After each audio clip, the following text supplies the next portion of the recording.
Halo Sobat Fiksi, selamat datang di podcast SMK Negeri 1 Manggar. Di sini kita bakal ngobrol seru tentang semua hal menarik dari dunia pendidikan, cerita inspiratif, sampai update terbaru. Jadi duduk santai, siapkan cemilan, dan mari kita eksplorasi bareng. Find the joy and enjoy.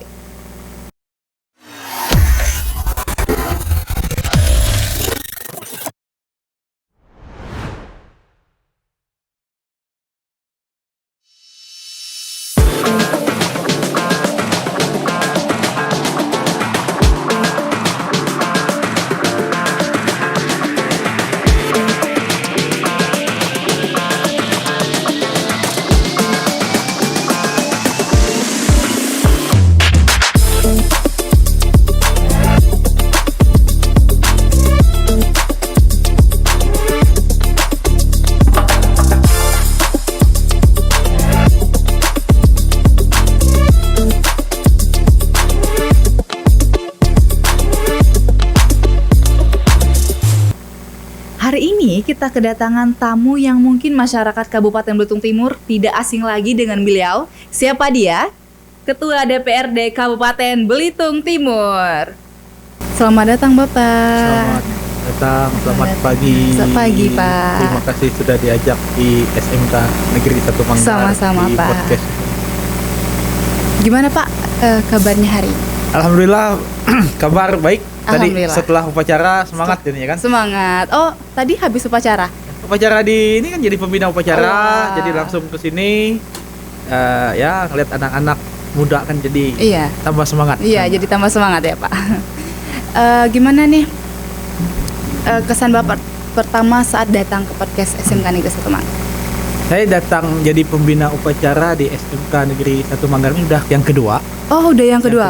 Yang pertama itu belum ada yang podcast ini. Oh, belum ada. Jadi begitu selesai terus pulang kan, ngobrol-ngobrol. Nah ini setelah jadi pembina diajak podcast, jadi saya lihat ruangannya sangat bagus sekali, banyak kemajuan dan memang kalau generasi muda ini kan harus kreatif. Dan saya lihat di sini sangat kreatif. Sekarang ini kan era digital dan SMK Negeri 1 Manggar ini sudah mengembangkan digitalisasi. Mudah-mudahan bermanfaat untuk SMK. Amin, amin Pak. Makasih Pak. Pak Pezi selaku Ketua DPRD Kabupaten Belitung Timur, yang pastinya Bapak mempunyai proses sebelum menjadi Ketua DPRD Belitung Timur ini. Boleh dong diceritakan gimana perjalanan karirnya Pak? Saya kalau cerita DPRD ini kan semuanya kan terkait politik. Saya terjun ke politik itu tahun 2008. Waktu itu saya kuliah di IPB. Saya S1 S2 IPB, lulus kuliah itu 2008 S2. Waktu itu saya masih nunggu wisuda. Tiba-tiba diajak bagaimana ikut gini. Sudah saya bilang ikutlah. Jadi, ada tawaran ya Pak? Ada tawaran dari partai politik. Kemudian 2009 saya nyalon DPRD Belitung Timur. Waktu itu 2009 baru lulus kuliah. Kuliah baru lulus berapa bulan, usia 24 tahun. Alhamdulillah terpilih jadi DPRD. Kemudian di 2014 saya mencalonkan diri kembali. Alhamdulillah terpilih kembali 2014 untuk yang kedua. Tetapi saya tidak ikut karena saya mengundurkan diri. Waktu itu saya ikut nyalon wakil bupati. Nah, alhamdulillah belum terpilih kan. Dan 2019 kembali nyalonkan di DPRD Belitung Timur. Waktu itu alhamdulillah dapat suara terbanyak sehingga jadi dan dipercaya oleh partai politik yang saya ikuti, PDI Perjuangan. Alhamdulillah saya jadi ketua DPRD. Dan ini alhamdulillah juga sudah periode yang kedua saya jadi ketua DPRD Belitung Timur. Alhamdulillah ya Pak, masih jadi, dipercaya. Kalau prosesnya memang dari 2009 mulai terjun, mulai ikut di DPRD. 2019 jadi ketua DPRD dan sekarang di 2024 untuk periode yang kedua. Alhamdulillah. Boleh tepuk tangan dulu buat Pak Pezi. Pak, kalau boleh tahu nih, apa motivasi Bapak untuk terjun ke dunia politik? Jadi kalau awal di 2009 saya waktu itu memang awalnya belum kebayang, kan cuma diajak 2009 ikutlah. Saya bilang kalau ini ikutlah politik, ikutlah dulu, lihat kata-kata ada ini kan, adalah. Dan memang ternyata kalau memang kita di politik itu kan sebenarnya kita bisa ada satu jalur yang lebih cepat. Kalau misalnya kita ikut PNS atau ikut pegawai, itu kan mulai dari bawah. Tapi kalau kita dalam pemilihan politik setelah kampanye, kita bisa jadi anggota DPRD. Dan kalau untuk memperjuangkan aspirasi untuk menolong orang itu akan bisa lebih cepat. Contohnya kita bisa mengeluarkan kebijakan-kebijakan untuk menolong masyarakat di DPRD. Nah, itu bisa lebih tersalurkan. Terlibat langsung ya? Ya, jadi kita punya saluran dalam hal ini lewat legislatif untuk memberikan pelayanan untuk masyarakat. Jadi ya salah satu motivasinya itu. Jadi kita terjun politik, kita mempunyai jalur untuk bisa menolong orang banyak lewat kebijakan-kebijakan kita. Oke, Pak. Oh gitu. Mungkin Pak, masyarakat Belitung Timur ini belum paham dengan apa itu DPR. Dan mungkin saya juga sebagai pelajar juga mungkin belum paham banget. Kelas berapa? Kelas 11. Saya kira presenter beneran ini kan. Rupanya masih pelajar, hebat. Iya. Karisya. Karisya. Mungkin bisa Bapak perjelas lagi apa sih itu DPR? Jadi DPRD itu sebenarnya punya tiga tugas pokok. Yang pertama adalah untuk melakukan anggaran, kemudian masalah pembuatan peraturan daerah. Kalau kemudian adalah lakukan kontrol. Jadi kalau terkait anggaran, bagaimana dengan pihak pemerintah daerah mengatur anggaran untuk sebaik-baiknya. Jadi agar anggaran yang tersedia itu bisa dimanfaatkan oleh masyarakat dengan sebaik-baiknya. Ya apalagi kalau sekarang ini kan efisiensi ya, kita melakukan efisiensi tetapi tidak melupakan hak-hak masyarakat. Itu fungsi yang pertama. Kemudian fungsi yang kedua ini terkait pembentukan peraturan daerah. Jadi kami ada pembuatan peraturan daerah juga dengan pihak pemerintah daerah. Nah, contohnya misalnya kita yang sekarang sedang dilakukan pembuatan peraturan daerah terkait misalnya masalah tata ruang, kemudian masalah perlindungan tenaga kerja, masalah kemarin itu pendidikan. Jadi kita membuat peraturan, membuat kebijakan agar masyarakat di Belitung Timur ini bisa menerima manfaat dari pemerintah daerah. Kemudian yang ketiga itu ada fungsi kontrol, yaitu melakukan kontrol terhadap jalannya pemerintahan. Contoh misalnya ada jalan atau ada lampu jalan. Pak, ini lampu jalannya ada tapi tidak nyala.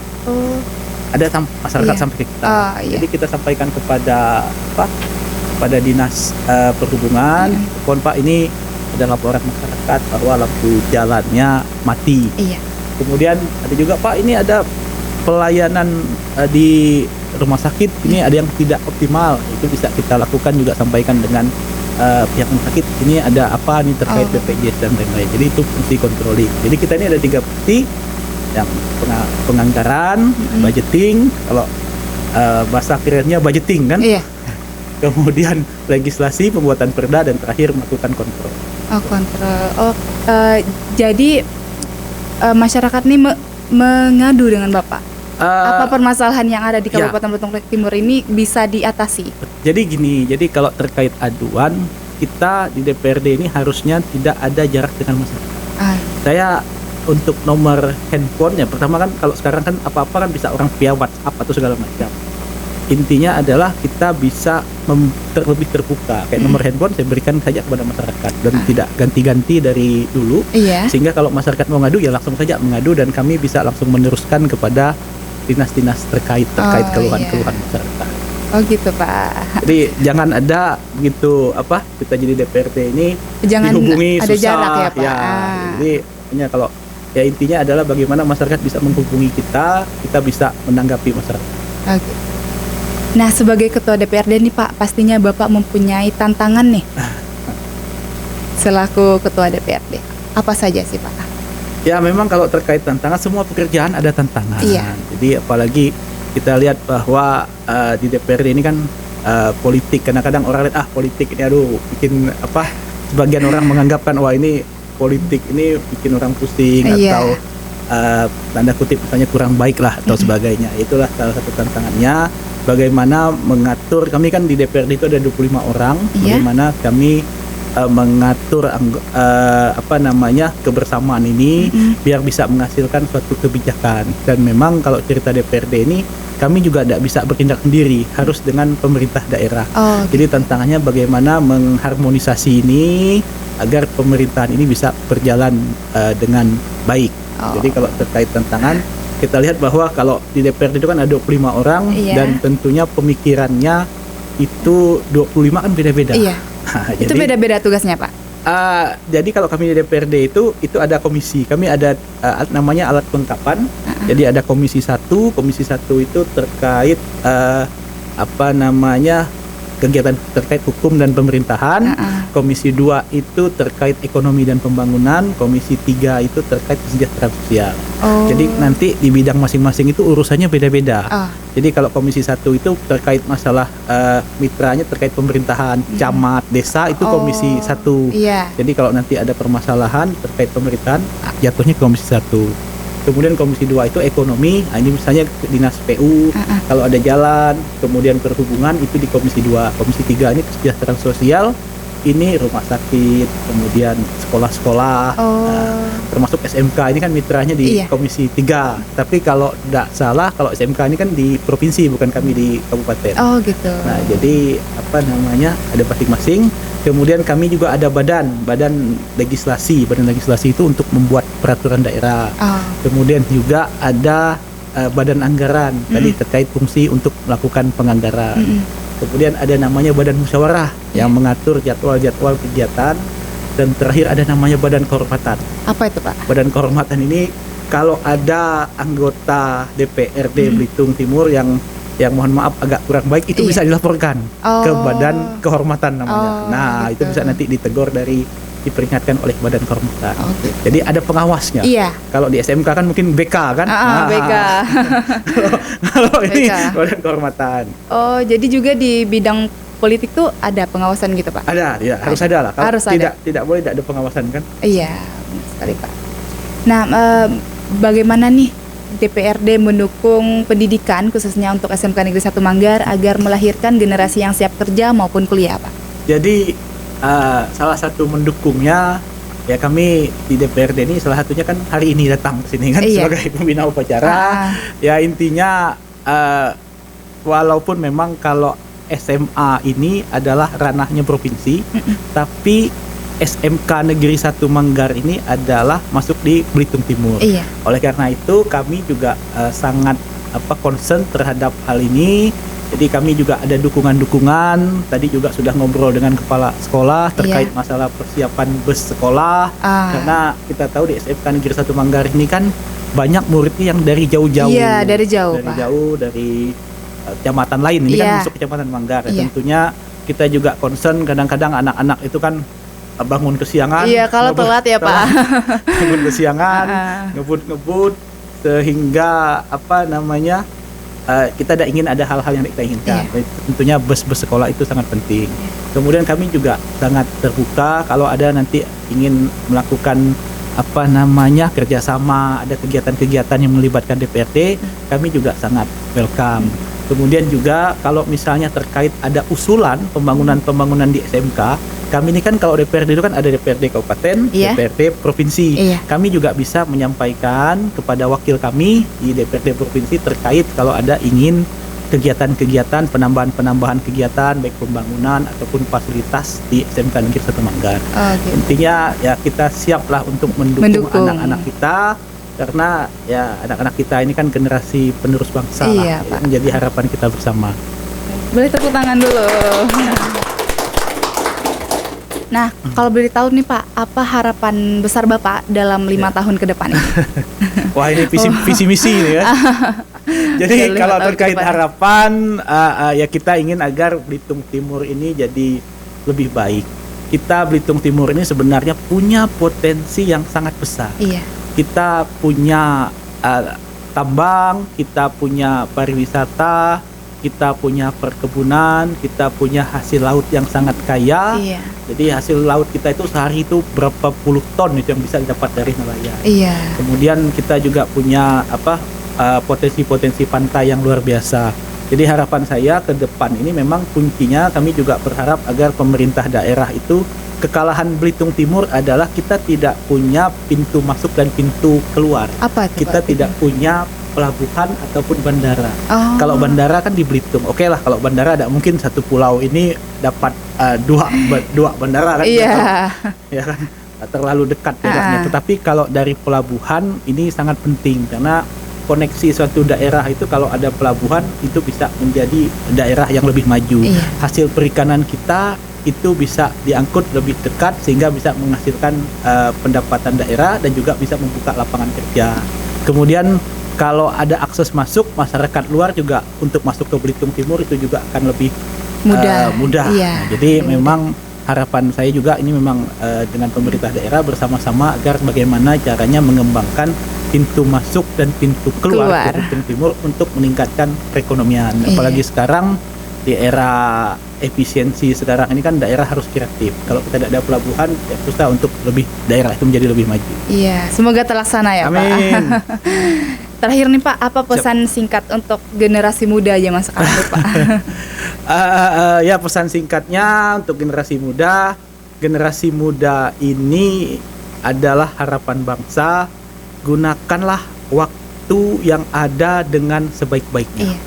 Jadi kita semua ini seluruh manusia ini punya waktu hanya 1 hari 24 jam. Tidak ada orang yang punya waktu 1 kali 25 jam atau 30 jam. Hebat apapun itu. Iya. Itu tentunya kita punya 24 jam. Pergunakanlah waktu yang sebaik-baiknya untuk hal-hal yang positif. Iya.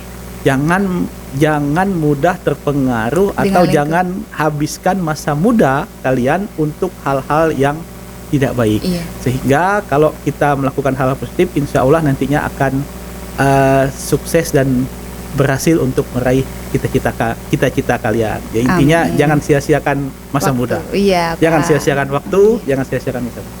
Oke. Ya. Wah, terima kasih Pak Pezi udah mau menyempatkan waktu datang ke podcast kita dari Saya juga terima kasih nih udah diundang nih. Sering-sering juga ada apa nih diundang-undang kan. Seru ya Pak, seru ngobrol gini. Oke, makasih Pak Pezi. Oke, makasih ya, makasih. Assalamualaikum. Terima kasih Sobat Pisih sudah mendengarkan podcast kami. Semoga obrolan kali ini membawa inspirasi dan semangat baru untuk kalian semua. Jangan lupa untuk terus update podcast selanjutnya karena masih banyak cerita menarik dan pembahasan seru yang akan kita jelajahi bersama. Sampai jumpa di episode berikutnya. Tetap semangat, tetap belajar, dan seperti biasa, find the joy and enjoy.